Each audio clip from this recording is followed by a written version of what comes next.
பரிசுத்தமுள்ள நாமத்துக்கு மகிமை உண்டாவதாக. மீண்டும் ஒரு கால வேளையிலே கர்த்தருடைய சமூகத்திலே நாம் அவருடைய வார்த்தை கேட்கும்படியாக கூடி வந்திருக்கிற உங்கள் ஒவ்வொருவரையும் இயேசு கிறிஸ்து தாமே ஆஸ்வதிப்பாராக வாழ்த்துகிறேன். தொடர்ந்து நாம் வேத பகுதி உங்களுக்கு எல்லாருக்கும் தலைப்பு தெரியும், தலைப்பை மறக்க மாட்டீங்க. கிருபை, கிரேஸ். அதுல இரண்டு விதமான கிருபை என்று பார்த்தோம். ஏன்னா அந்த ஹெட்லைனை கொஞ்சம் சொல்லிட்டு போனாதான் அது தொடர்ச்சியா இருக்கும், அதனால சொல்லுகிறேன். முதலாவது பார்த்தோம் the common of grace, அப்படி என்றால் பொதுவான கிருபை. அடுத்து பார்த்தோம் the special of grace, அதாவது விசேஷித்த கிருபை.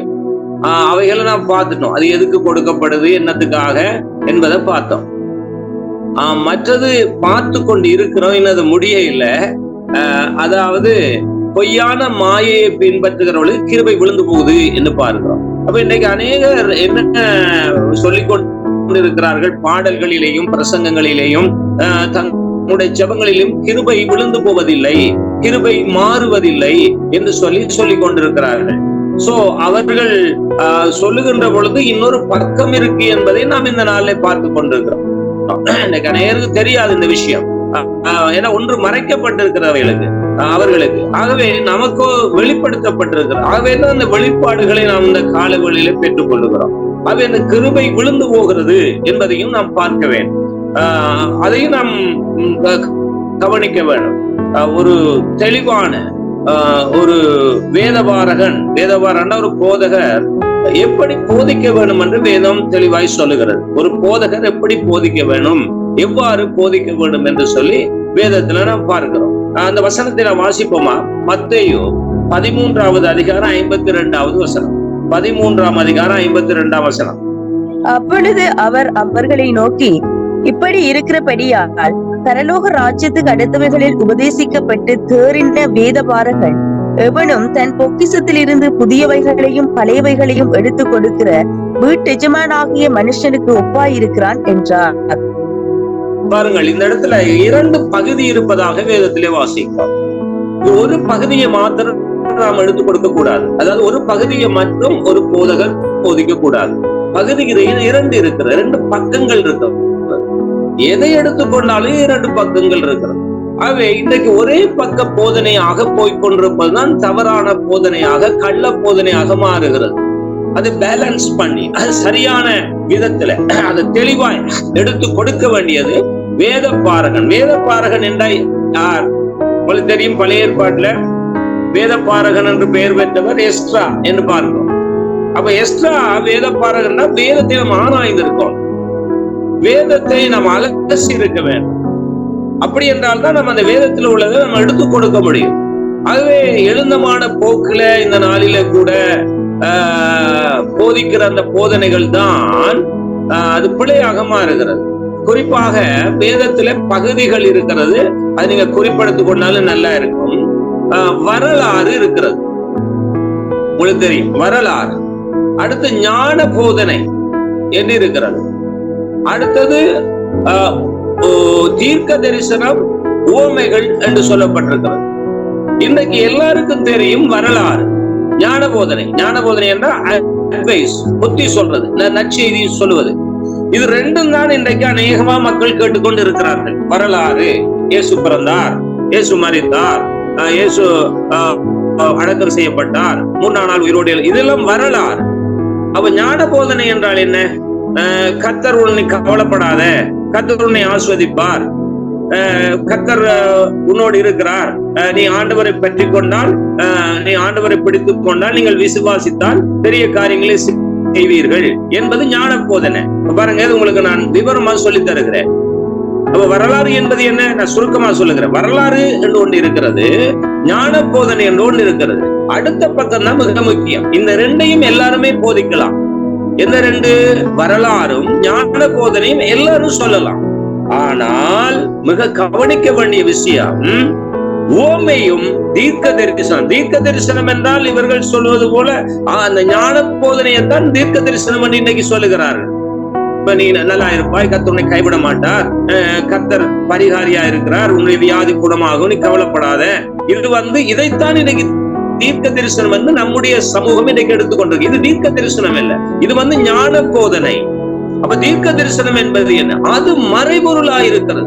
தீர்க்க தரிசனம் அது மறைவாக தேவன் வைத்திருக்கிறார், உவமைகளையும் மறைவாக வைத்திருக்கிறார். இனி நடக்க போற விஷயங்கள் மறைவா இருக்கிறது, அது ஓப்பனா இல்ல. இதை நீங்க நாம விளங்கிக் கொள்ள வேண்டும். எல்லாருக்கும் ஓபன் பண்ண முடியாது.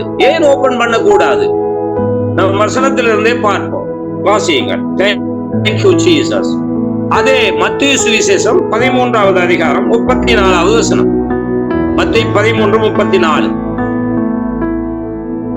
இவைகளையெல்லாம் இயேசு ஜனங்களோட உவமைகளாக பேசினார், உவமைகளினாலே என்று அவர்களோட பேசவில்லை. பாருங்க, ஜனங்களோட உவமைகளாக பேசினார். அவ உவமைகளோட பேசுகின்ற பொழுது ஜனங்களுக்கு விளங்கவில்லை, ஜனங்களுக்கு தெரியவில்லை. என்ன காரணம்? மறைபொருளா இருக்கிறது. இயேசு வாழ்ந்த காலங்களிலே நாம் கவனிப்போம் என்றால், பரிசேயர், சதுசேயர், வேதபாரகர்கள் நிறைய பேர், வேதத்தை அறிந்தவர்கள் அந்த இஸ்ரவேல் தேசத்தில் இருந்தார்கள். ஆனா இயேசு சொல்லுகின்ற அந்த வார்த்தை, இயேசு சொல்லுகின்ற போதனை அவங்களுக்கு விளங்கவில்லை. இயேசு இந்த இடத்துல பிறப்பார், இப்படி பிறப்பார் என்று சொல்லி அவர்களுக்கு வசனம் தெரியும். வசனம் அவர்களுக்கு தெரியும், அது தெரியும். பெத்லகேம்ல பிறப்பார், மாட்டு தொழுவத்துல பிறப்பார், கன்னி வயிற்றுல பிறப்பார் என்றதெல்லாம் நல்லா தெரியும். ஆனால் இயேசு அது தீர்க்க தரிசனம் உரைக்கப்பட்டபடி பிறந்த போது இயேசு அவர்களுக்கு ஊழியம் செய்கின்ற பொழுது அந்த மக்களுக்கு இயேசுவை தெரியவில்லை. யாருக்கு? சொந்த ஜனங்களுக்கு இயேசுவை தெரியவில்லை. யார் இயேசுவை எதிர்பார்த்து கொண்டிருந்தார்களோ, யார் தேவனுடைய ராஜ்யம் கட்டப்பட வேண்டும் என்று எதிர்பார்த்து கொண்டிருந்தார்களோ, யார் மேசியா வருவார் என்று எதிர்பார்த்து, அந்த மக்களுக்கு இது விளக்கம் தெரியவில்லை, விளங்கவில்லை. காரணம் என்ன? அவைகள் மறைபொருளாயிருக்கிறது. அதே போன்று இந்த காலங்களிலே இயேசுடைய முதலாம் வருகை முடிந்து விட்டது. இயேசுவின் முதலாம் வருகைக்கு இஸ்ரவேல் ஜனங்கள், யூதர்கள் அபாத்திரமாய் போய்விட்டார்கள். ஆனால் இன்றைக்கு நாம் முதலாம் வருகையை சொல்லிக் கொண்டிருப்பது அது வரலாறு. ஆனால் என்ன இப்பொழுது தேவையா இருக்கிறது? இயேசுவின் இரண்டாம் வருகை. அப்ப இயேசுவின் இரண்டாம் வருகைக்கு என்ன தேவை? வரலாறா, ஞான போதனையா? நான் உங்களுக்கு ரெண்டும் வித்தியாசப்படுத்தி சொல்லி தந்தேன். வரலாறு என்பது என்ன, ஞான போதனை என்பது என்ன? அப்ப இன்றைக்கு இரண்டாம் வருகை வரப்போகிறது, இயேசு மீண்டும் வரப்போகிறார்.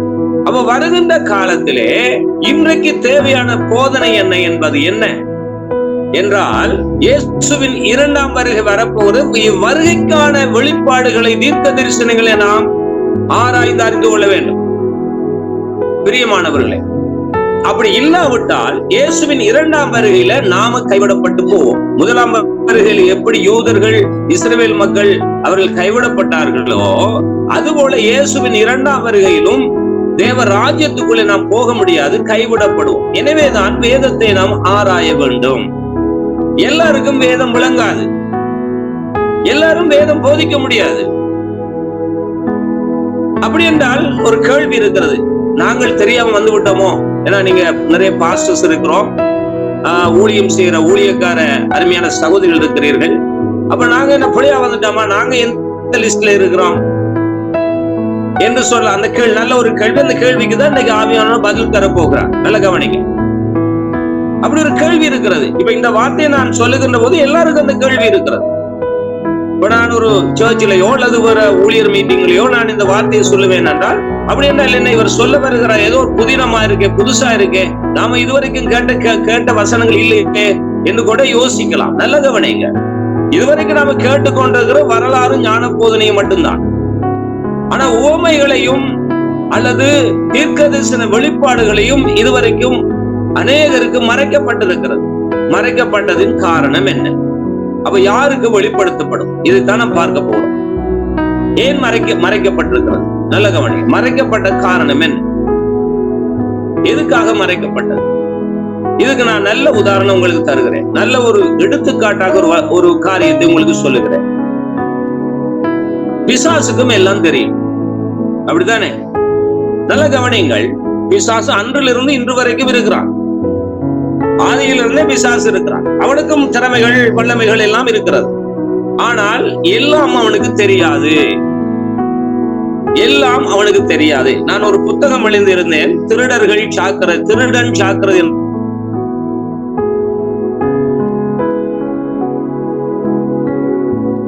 என்ற ஒரு புத்தகம். அது இப்பொழுது என் கைவசம். பொறுத்தான் வடிகட்டின முட்டாள், சாத்தான் வடிகட்டின முட்டாள் என்ற ஒரு பகுதியை எழுதியிருக்கிறேன். அதை சும்மா கொஞ்சமோடு உங்களுக்கு சொல்லித்தாரு, ஒரு சொட்டு சொல்லித்தாரு. உங்களுக்கு தெரியுமா, சாத்தானுக்கு எல்லாம் தெரியாது தெரியுமா? இன்னைக்கு சாத்தானை கண்டா நம்ம பயந்து கொண்டிருக்கிறோம். கடவுளுக்கு பயப்படுறதை விட சாத்தானுக்கு பயப்படுற பயம் தான் கிறிஸ்தவர்கள் மத்தியில நிறைய இருக்கு. உலகத்துல அது இருக்கும், அதை விடுங்க, உலக கதை நமக்கு வேண்டாம். கிறிஸ்தவர்கள் மத்தியில ஆண்டவருக்கு பயப்படுற பயத்தை விட பிசாசுக்கு பயப்படுற பயம், மனிதர்களுக்கு பயப்படுற பயம், அது உலகத்துக்கு பயப்படுற பயம் தான் நிறைய இருக்கு. சோ இதுல சாத்தான் வடிகட்டின முட்டாள் என்று நான் ஒரு பகுதியை சொன்னேன் அல்லவா? இதை குறித்து யோசித்து பாருங்கள். பழைய ஏற்பாட்டிலே ஒரு உதாரணம் தருகிறேன், புதிய ஏற்பாட்டிலே ஒரு உதாரணம் தருகிறேன். மோசே பிறந்த பொழுது சாத்தான் இருந்தானா இல்லையா? இருந்தான். மோசேய சாத்தான் குறி வச்சான். நல்ல கவனிங்க, மோசே அழிக்க வேண்டும். ஏன்னா மோசையின் ஊடாக நியாயப்பிரமாணம் கொடுக்கப்பட போகிறது. ஆசாரிப்பு கூடாரம், பரலோகத்தின் முன்மாதிரியான திட்டங்கள் அங்கே செயல்படுத்தப்பட போகிறது. இந்த அடிமைத்தனத்தில் இருக்கிற மக்கள் விடுதலையாக்கப்பட்டு பாலுந்தேனும் ஓடுகின்ற கானான் தேசத்துக்கு போக வேண்டி இருக்கிறது. ஆகவே பிசாசுக்கு இது விருப்பம் இல்லை, தடுத்தான். எப்படி தடுத்தான்னு யோசிச்சு பாருங்க. மோசைய பொட்டாவனால காண முடியல. ஆகவே அவன் என்ன செய்தான்? அந்த பார்வோனை கொண்டு, பார்வோன் தான் பிசாசுடைய ஏஜென்ட். பிசாசு பார்வோனூடாக கிரியை செய்தான். அவன் ஸ்பொட்டா அது சரியான முறையில மோசையை கண்டுபிடிக்க முடியாமல் தேவன் மறைத்து வைத்தார். விளங்குதா உங்களுக்கு? எனவே தான் அங்கே எல்லா ஆண் பிள்ளைகளும் கொலை செய்யப்பட்டார்கள். இது பழைய ஏற்பாட்டு. இதுல நிறைய நான் போக தேவையில்லை, உங்களுக்கு தெரியும். அடுத்து புதிய ஏற்பாட்டுக்கு வருகின்ற பொழுது இயேசு கிறிஸ்து மனிதனாக பிறந்த பொழுது அதுக்கும் சாத்தானுக்கு எங்கே என்று தெரியாது. நல்ல கவனிங்க, அதுக்கும் அவனுக்கு மறைக்கப்பட்டிருந்தது. அப்ப இயேசு எங்க பிறப்பா என்றெல்லாம் தீர்க்க தரிசனமாய் இருந்ததை ஒழிய வெளிப்பாடாய் இருக்கவில்லை, அது வெளியரங்கமாக இருக்கவில்லை. ஆகவே தான் ஏரோதை கொண்டு, ஏரோதும் பிசாசுடைய ஏஜென்ட், ஏரோதை கொண்டு அந்த இயேசு கிறிஸ்துவை சரியான இனம் காண முடியாமல் 2 வயதுக்குட்பட்ட அனைத்து பிள்ளைகளையும் கொலை செய்தான். இப்ப விளங்குதா உங்களுக்கு? அப்ப சாத்தானுக்கும் சாத்தானை சார்ந்தவர்களுக்கும் வேதத்தில் இருக்கிற ரகசியங்கள் மறைக்கப்பட்டிருக்கிறது. உங்களுக்கு விளங்குதா அல்லது புரியுதா என்றால் நீங்கள் ஒரு ஆமே கிடைக்கிறது. யாருக்கு வழிபாடு கிடைக்கவில்லை என்பதை கொஞ்சம் விளங்கி கொண்டிருக்கிறீர்கள். கொஞ்சம் என்று சொன்னால் யாருக்கு வழிபாடு கிடைக்கவில்லை என்பதை பார்த்து கொண்டிருக்கிறார். அதாவது சாத்தானுக்கு தேவனுடைய ரகசியங்களின் வெளிப்பாடு அவனுக்கு தெரியாது. தேவன் வைத்திருக்கிற அந்த வெளிப்பாடை சாத்தானால் கண்டுகொள்ள முடியாது. அதே போல சாத்தானை பின்பற்றுவர்களுக்கும் அது தெரியாது. ஆகவே இன்னைக்கு இயேசு எத்தனை பேருக்கு தெரியுது? கோடிக்கணக்கான, கிட்டத்தட்ட 850 கோடி மக்களுக்கு மேல இருக்கிறார்கள். எத்தனை பேருக்கு இயேசு தெரியாது? இயேசு யார் என்று சொல்லுகிறார்? மனுஷன் என்று சொல்லுகிறார். என்ன காரணம்? மறைக்கப்பட்டிருக்கிறது. சோ கிறிஸ்தவர்களுக்கே மறைக்கப்பட்டிருக்கிறது. இயேசுவை தெய்வம் என்று சொன்னாலும் கூட, ஆனால் அவர் வைத்திருக்கிற இந்த வெளிப்பாடுகள் தெரியாமல் இருக்கிற பிரியமானவர்களே. எனவே இந்த நாளிலே வெளிப்பாட்டை யாருக்கு கொடுக்கிறார் என்று சொல்லி நாம் பார்ப்போம் என்றால், இதே நாம் வருவோம் மத்தேயு 13ஆம் அதிகாரத்திலே 34ஆம் வசனத்திலே வாசிக்க கேட்டோம். அவர் ஊமைகளாக பேசினார். ஊமைகள் மறைக்கப்பட்டிருக்கிற மக்களுக்கு விளங்கவில்லை. ஆனால் தேவன் இயேசு கிறிஸ்து 12 சீடர்களை தெரிந்து கொண்டு இந்த 12 சீடர்களுக்கும் அதை வெளிப்பாட்டை கொடுத்தார். இந்த 12 சீடர்களுக்கும் வெளிப்பாட்டை விளங்கப்படுத்தினார் பிரியமானவர்களே. ஆகவே இன்னைக்கு யாரெல்லாம் ஆண்டவருடைய வெளிப்பாடை பெற்றுக் கொள்ளுகிறார்கள் என்று சொன்னால், உண்மையாய் சத்தியத்தின் மேல் உள்ள விருப்பம் யாருக்கு இருக்கோ, உண்மையான சத்தியத்தை அறிந்து கொள்ள வேண்டும் என்று யார் விரும்புகிறார்களோ, அவர்களுக்கு தேவன் வெளிப்பாட்டை கொடுக்கிறார். அப்ப யாருக்கு வெளிப்பாடு கொடுக்கவில்லை? இதை நாங்கள் பார்க்கலாமே. யாருக்கு தேவன் வெளிப்பாடு கொடுக்கவில்லை என்றால், எல்லாருமே நீங்கள் எடுத்துக்கொள்ளலாம். அது நாம் ஏற்கனவே பார்த்த வசனம் தான். 2 தெசலோனிக்கேயருக்கு எழுதிய நிருபத்திலே, தேங்க்யூ ஜீசஸ், 2 தெசலோனிக்கேயருக்கு எழுதிய நிருபத்திலே யாருக்கு வெளிப்பாடு கிடைக்காது என்று சொன்னால், 2வது அதிகாரம் 10ஆம் வசனத்துல வாசிங்க. 10ஆம் வசனம். கெட்டு போகிறவர்களுக்குள்ளே அநீதியினால் உண்டாகும் சகலவித வஞ்சகத்தோடும் இருக்கும் ரட்சிக்கப்படத்தக்கதாய் சத்தியத்தின் மேலுள்ள அன்பை அவர்கள் அங்கீகரியாமற் போனபடியால் அப்படி நடக்கும். இது எதை குறிக்கிறது? பிசாசுடைய ஒரு வேலை திட்டத்தை நடந்ததிலே குறிக்கிறது. Work shop. அதாவது பிசாசுடைய ஒர்க் ஷாப் ஒன்று இங்க நடக்கிறது. என்ன நடக்கிறது? அவன் என்ன செய்கிறான்? கெட்டு போர்களுக்கு அநீதியான காரியத்தை அவன் வெளிப்படுத்துகிறான். அப்ப இந்த கெட்டு போகிறவர்கள் கெட்டு போகத்தான் விரும்பினார்களே ஒழிய சத்தியத்தின் மேலுள்ள விருப்பம் அவர்களுக்கு ஏற்படவில்லை. கிறிஸ்தவ சமூகம், இன்றைய கிறிஸ்தவ சமூகம், நல்ல கவனிங்க. ஆகவே அவர்களுக்கு விருப்பம் பொய், மாய்மாலம், மாயையான காரியங்கள் தான் விருப்பம். அதிலே தான் அநேக ஆயிரங்கள், லட்சங்கள் இன்னைக்கு போய்கொண்டிருக்கிறது. அநேக கூட்டங்கள் கூடிக்கொண்டிருக்கிறது பொய்க்கும் மாய்மாலத்துக்கும். எனவே அவர்கள் சத்தியத்தை அங்கீகரிப்பதில்லை. சத்தியத்தை அங்கீகரிக்காதனால ஆண்டவரே என்ன செய்கிறார்? 11வது வசனம் வாசியுங்கள். ஆகையால் சத்தியத்தை விசுவாசியாமல் அநீதியில் பிரியப்படுகிற யாவரும் ஆக்கினைக்குள்ளாக்கப்படும்படிக்கு அவர்கள் பொய்யை விசுவாசிக்கத்தக்கதாய் கொடிய வஞ்சகத்தை தேவன் அவர்களுக்கு அனுப்புவார். இதுதான் இன்னைக்கு நடக்கிறது. அப்ப இப்படிப்பட்டவர்களுக்கு வெளிப்பாடு கிடைக்காது, உண்மையான வெளிச்சம் கிடைக்காது. ஏனென்றால் அவர்களுக்கு மறைக்க வைக்கப்பட்ட காரணம் என்ன? இவர்கள் சாத்தானோடு சேர்ந்திருக்கிறார்கள், இவர்கள் சாத்தானோடு ஃபெலோஷிப் வைத்திருக்கிறார்கள். ஆகவே இவர்களுக்கு தேவன் வெளிப்படுத்த முடியாது. அப்ப யாருக்கு தேவன் வெளிப்படுத்துகிறார்? உங்களுக்கு எல்லாருக்கும் தெரியும். தாகம் உள்ளவன் மேல் தண்ணீரையும் வறண்ட நிலத்தின் மேல் ஆறுகளையும் ஊற்றுவேன் என்று சொன்னார் இல்லையா? அப்ப யாரெல்லாம் தாகமாய் இருக்கிறார்களோ, யாரெல்லாம் வாஞ்சியாய் இருக்கிறார்களோ, சத்தியத்தை யார் பிரியப்படுகிறார்களோ, சத்தியத்தை அறிந்து கொள்ள யார் விரும்புகிறார்களோ அவர்களுக்கு மட்டும் தேவன் வெளிப்பாட்டை கொடுக்கிறார். சத்தியத்தை விரும்பாமல் அநீதியும் பொய்யையும் விரும்புகிறவர்களுக்கு தேவன் அதை விட்டு விடுகிறார். இப்ப உங்களுக்கு விளங்குதா? யாருக்கு தேவன் வெளிப்படுத்துகிறார், யாருக்கு தேவன் வெளிப்படுத்தவில்லை? எனக்கு இப்படிப்பட்ட அந்த வேதத்தை கற்றுக்கொள்வதற்கு குறைவானவர்கள் தான் இருக்கிறார்கள், கற்றுக் கொடுப்பவர்களும் குறைவாய்த்தான் இருக்கிறார்கள். ஆகவே பிரியமான தேவச்சனமே, ஒன்றை கவனியுங்கள். நீங்கள் தேவனை அறிகின்ற அறிவு உங்களுக்கு விருப்பமா இருக்கிறது. எனக்கு தேவன் இந்த வெளிப்பாட்டை கொடுத்தார். நான் ரட்சிக்கப்பட்ட நாள்ல இருந்து, ஊழியத்துக்கு வந்த நாள்ல இருந்து, அப்பா உம்முடைய சத்தியத்தை சத்தியமா நான் தெரிந்து கொள்ள ஆண்டவரே. வேதத்துல ஒரு வசனம் இருக்கு அல்லவா? வேதத்துள்ள அதிசயங்களை காணும்படி என் கண்களை திறந்தவன் அடிக்கடி ஜெபத்துல சொல்லுவேன். அடிக்கடி இந்த வார்த்தையை கேட்பேன். ஏன்னா வேதத்துள்ள அதிசயங்களை காண்பதற்கு அது எல்லா கண்களும் காண முடியாது. ஆகவே யார் விரும்புகிறார்களோ, வாஞ்சிக்கிறார்களோ அவர்களுக்கு மட்டும்தான் அந்த வெளிப்பாடுகளை கொடுக்கிறார் பிரியமானவர்களே. ஆகவே நாம் மிக கற்றுக்கொள்ள வேண்டும். சரி, இப்பொழுது இந்த இன்னொரு வசனத்தை நீங்கள் வாசிக்கலாம். 2 தீமோத்தேயு 4:4. 2 தீமோத்தேயு விலக்கி கட்டுக்கதைகளுக்கு சாய்ந்து போகும் காலம் வரும். ஆமே, பாத்தீங்களா? தெளிவா பைபிள்ல தானே இருக்கிறது. ஏன் இந்த ஜனங்களுக்கு இது விளங்க மாட்டேங்குது? சத்தியத்துக்கு செவிகொடாமல் கட்டுக்கதைகளுக்கு செவி கொடுக்கும் காலம் அல்லவா இது? நல்ல கவனிங்க.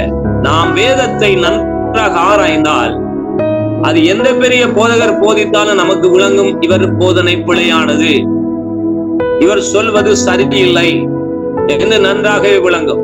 ஆனா வேதத்துடைய வெளிப்பாடு இல்லாதவர்களுக்கு அது பொய் சொன்னாலும், இங்க பாருங்க, ஒரு போதகர் சொல்றார், ஓ போடு, ஓ போடுன்றாரு. எல்லாரும் ஓன்னு போடுறான். விசில் அடினா விசில் அடிக்கிறான். ஆமே, நல்ல எதுக்கு சொல்ல வேண்டும், எதுக்கு சொல்லக்கூடாது? எல்லாத்துக்கும் சொல்லுகிறான். பாருங்க, பரலோகத்துக்கு போனேன் என்று சொல்லுகிறார். நல்ல கவனிங்க. ஒரு சிம்பிள் ஒரு சிந்தனைக்கு, பரலோகத்துக்கு யார் போயிருக்க முடியும்? வேதத்தை நீங்கள் ஆராய்ந்து பரலோகத்துக்கு யாரும் போகவில்லை, இதுதான் சத்தியம். ஆனா என்ன சொல்லுகிறார்கள்? நாங்கள் பரலோகத்துக்கு போனோம், அங்க இருக்கு இங்கே இருக்கு, அங்க அது செய்தோம் இது செய்தோம் பார்த்துட்டு வந்தோம்ன்றாங்க. இதுக்கு ஆமேன் போடுற கூட்டம் இருக்கிறது, அல்லேலூயா சொல்ற கூட்டம் இருக்கிறது, காணிக்கை அனுப்புகிற கூட்டம் இருக்கிறது, திரள் கூட்டம் இருக்கிறது. இப்படி சில பொய்யான போதனைகளுக்கு நிறைய பேர் இன்னைக்கு போய் கொண்டிருக்கிறார். ஏன் அவர்களுக்கு வெளிப்பாடு? இந்த சத்தியம் அவர்களுக்கு விளங்காது. நாம் இந்த சத்தியத்தை சொன்னா எங்களை விசரன் பேய் என்ன நினைப்பாங்க. நல்லா கவனிக்கிறீங்களா? இதுதான் இயேசு இருந்த போதும் சொன்னார். இயேசுக்கு தான் நடந்தது. நீங்க நன்றாக சிந்தித்து வாசித்து பாருங்கள். யோவான் 8ஆம் அதிகாரத்துல இதுதான் அங்க ஒரு பெரிய போராட்டமே நடக்கும். இயேசு சத்தியத்தை சொல்லுகிறார். ஆனால் அங்க இருக்கிற வேதபாரகரும் பரிசேயரும் என்ன செய்கிறார்கள்? அவர்கள் பிசாசுடைய அந்த காரியத்தை செய்து கொண்டு இயேசு எதிர்க்கிறார்கள். இயேசு யார்? முன்னுக்கு நின்று போதிக்கிற அந்த தேவகுமாரனை அவர்களுக்கு தெரியவில்லையே. ஆனா அவர்களுக்கு வசனம் தெரியும். மேசியா வருவார் என்று அதாவது ஆதி ஆகமத்திலிருந்து சொல்லப்பட்டிருக்கிறது, மல்கியா வரைக்கும் சொல்லப்பட்டிருக்கிறது, பழைய ஏற்பாட்டு காலத்தில் சொல்லப்பட்டிருக்கிறது, தீர்க்க தரிசனங்களில் சொல்லப்பட்டிருக்கிறது, நியாய பிரமாணங்களிலே சொல்லப்பட்டிருக்கிறது, சங்கீதங்களிலே சொல்லப்பட்டிருக்கிறது. இயேசுவை பற்றி வேதத்தை போதிக்கிற அந்த போதகர்களுக்கு, அந்த வேதபாரர்களுக்கு, அந்த பரிசேயருக்கு சதுசேயருக்கு அங்க ஒன்றுமே இயேசுவை பற்றி தெரியவில்லையே. அப்படி தெரிந்திருந்தால் தேவகுமாரனை சிலுவையில் அறைந்திருப்பார்களா? ஏன் மறைக்கப்பட்டிருக்கிறது? என்னத்தினால மறைக்கப்பட்டது?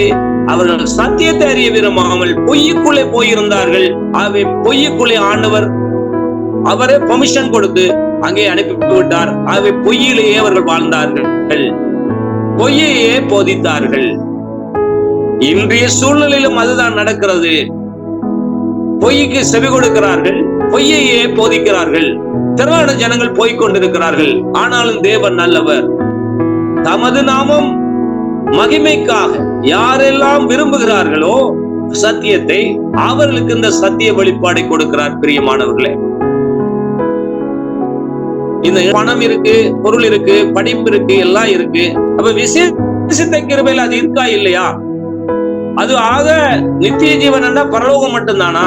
இந்த பூமியில எதுக்கு நன்மை கிடைக்காதா என்று நினைக்கலாம். நான் அப்படி போதிக்கவில்லை. பொதுவான கிருபைக்குள்ளே இருக்கிறவர்களை பார்க்கிலும் விசேஷத்த கிருபையும் பொதுவான கிருபையும் பெற்றவர்கள் பாக்கியவான்கள். அப்ப ஏன் இன்னைக்கு குறைவுள்ளவர்களாக காணப்படுகிறோம்? ஏன் இன்னைக்கு குறை நம்ம பொருளாதாரத்துல, படிப்புல, காரியங்கள்ல ஏன் திருச்சபை நலிந்து இருக்கிறது? ஏன் விசுவாசிகள் வறுமையில இருக்கிறார்கள்? என்ன காரணம்? அதுக்கு தேவன் காரணம் இல்ல, கிருபையும் காரணம் அல்ல. அவனவன் சரியான முறையில நடக்காததுனாலதான் அந்த பிரச்சனை இருக்கிறது ஒழிய இதுக்கும் கிருபைக்கும் இந்த போதனைக்கும் சம்பந்தம் இல்லை. அப்ப அவர்கள் பொய்யை போதிக்கிறார்கள், நன்றாக இருக்கிறார்களே, பணம் கிடைக்கிறதே, நல்ல ஆசீர்வாதம் கிடைக்கிறதே, நிறைய ஆத்துமாக்கள் இருக்கிறார்களே, தேவை சந்திக்கப்படுகிறேன் நாம் நினைக்கலாம். அவங்களை பார்க்கலும் எங்களை ஆஸ்வதிக்க தேவன் விரும்புகிறார். வாசியுங்கள் சங்கீதம் 15:12, 115:12. Thank you Jesus.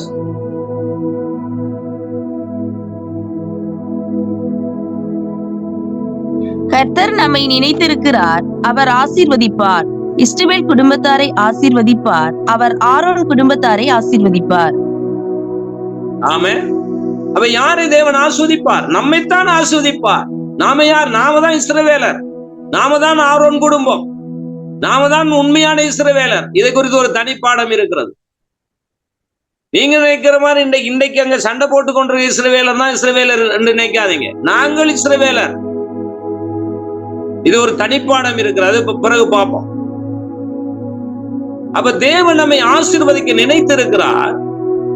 ஆசீர்வதிக்க வரும்போது இப்போ எடுத்துக்கொள்வோமே, ஒரு கஷ்டப்படுற, ஐயா எனக்கு கஷ்டமா இருக்கு, சாப்பாடு இல்லையா என்று சொல்றார். சரி, நீ ஒரு பேக் ஒன்று எடுத்துட்டு வான்னு சொல்றார். அவர் அந்த பணம் வைத்திருக்கிறவர், பொருள் கொடுக்கிறவர் பேக் ஒன்று எடுத்துட்டு வான்னு சொல்ற. இப்ப இவர் பேக் எடுத்து கொண்டு போற, ஆனா அவரும் பொருட்களை எல்லாம் போடுறாரு, சாப்பாட்டு சாமான்கள் அது இதெல்லாம் போடுறாரு. ஆனா அந்த பேக்ல ஒண்ணு நிக்குது இல்ல. காரணம் என்ன? பேக் ஓட்ட. ஓட்ட பேக்கை வைத்துக் கொண்டு எப்படி நாம நிறைவான ஆசீர்வாதத்தை பெற முடியும்? அப்ப நம்மகிட்ட இருக்க ஓட்டைகள் அடைக்கும் வரைக்கும் தேவ நீதியுள்ளவர். பிசாசு அவனை அள்ளி அள்ளி கொடுப்பான். படிசாராயம் படிக்கிறவன் கொடுப்பான், கஞ்சா விக்கிறவன் கொடுப்பான், அநீதி செய்யறவனுக்கு கொடுப்பான், அடிதடிகாரனுக்கு, திருடன், கொலைக்காரனுக்கு எல்லாத்துக்கும் கொடுப்பான். ஆனா ஆண்டவர் அப்படி கொடுக்க முடியாதே. அவர் நீதியுள்ளவர் அல்லவா? அவருடைய நீதிக்குள்ள போனா மட்டும்தான் ஆசீர்வாதம் கிடைக்கும். அப்ப நம்முடைய குறைவுதான் நமக்கு, நம்முடைய குற்றங்கள் குறைகள் தான் நமக்கு பொருளாதார பிரச்சனையை கொண்டு வந்திருக்கிறது. ரைட். அடுத்து இன்னொரு கேள்வி இருக்கிறது. இப்ப நான் பாட்டுக்கு விரோதமாய் இந்த போதனை இருக்கிறதா? ஆராதனைக்கு